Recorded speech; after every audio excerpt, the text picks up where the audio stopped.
Hello friends, welcome back to Abitha's kitchen. நம்ம இன்றைக்கி பார்க்க போகிற recipe Sowcarpet street food cheese vada. வாங்க எப்படி செய்கிறதுன்னு பார்க்கலாம்.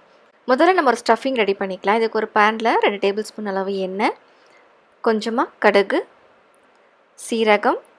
இப்போ இதெல்லாம் நல்லா பொரிஞ்சதும் 2 பச்சை மிளகாய் பொடியாக கட் பண்ணி சேர்த்துக்கலாம்.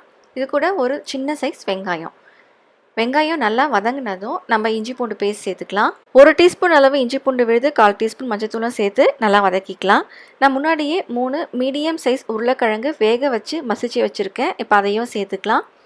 இது கூட கொஞ்சமாக கொத்தமல்லி, தேவைக்கேற்ற மாதிரி உப்பையும் சேர்த்து இது நல்லா நம்ம வதக்கிக்கலாம். இது நல்லா ட்ரையாக இருக்கணும். உருளைக்கிழங்கு நல்லா மசியணும் அப்படிங்கிறதுக்காக ஒரு சுற்று நம்ம மிக்சியில் கூட சுற்றி இது மாதிரி சேர்த்துக்கலாம். அடுத்து ஒரு பேட்டர் ரெடி பண்ணிக்கலாம். இது 1 கப் அளவு கடலை மாவு, 1/4 டீஸ்பூன் மஞ்சத்தூள், 1/4 டீஸ்பூன் மிளகாய்த்தூள். இது கூட கொஞ்சமாக உப்பும் பேக்கிங் பவுடர் ஒரு 1/4 டீஸ்பூனுக்கு கம்மியாக சேர்த்து தண்ணி கொஞ்சம் கொஞ்சமாக சேர்த்து நல்லா ஒரு திக் பேஸ்ட் மாதிரி நம்ம ரெடி பண்ணி வச்சுக்கலாம்.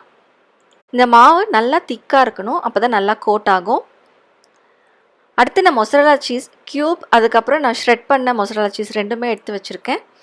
இப்போ நம்ம ரெடி பண்ணி வச்ச ஸ்டஃபிங்கும் நல்லா ஆறிடுச்சு. இது சின்ன சின்ன உருண்டையாக எடுத்து நடுவில் நம்ம சீஸ் ஸ்டஃபிங் வச்சு இந்த மாதிரி நல்லா உருண்டை பிடிச்சி கடலை மாவு பேட்டரில் நல்லா இந்த மாதிரி கோட் பண்ணிக்கலாம். எல்லா பக்கமும் நல்லா இந்த மாதிரி கோட் ஆனதும் நல்லா சூடான எண்ணெயில் போட்டு நம்ம ஃப்ரை பண்ணி எடுத்துக்கலாம். இது மீடியம் ஃப்ளேம்லேயே வச்சு ஃப்ரை பண்ணுங்கள். அப்போ தான் உள்ளே இருக்கிற சீஸ் நல்லா மெல்ட் ஆகும். இப்போ இது நல்லா பொன்னிறம் ஆகிடுச்சு. இப்போ தனியாக எடுத்து வச்சிடலாம். அவ்வளோதாங்க, சவுகார்பேட் ஸ்ட்ரீட் ஃபுட் சீஸ் வடை சூப்பராக ரெடி ஆகிடுச்சு. நீங்களும் இதே மாதிரி செஞ்சு பார்த்து எப்படி இருக்குன்னு சொல்லுங்கள். உங்களுக்கு இந்த வீடியோ பிடிச்சிருந்தா மறக்காமல் லைக் பண்ணுங்கள், ஷேர் பண்ணுங்கள், சப்ஸ்கிரைப் பண்ணுங்கள். தேங்க்யூ.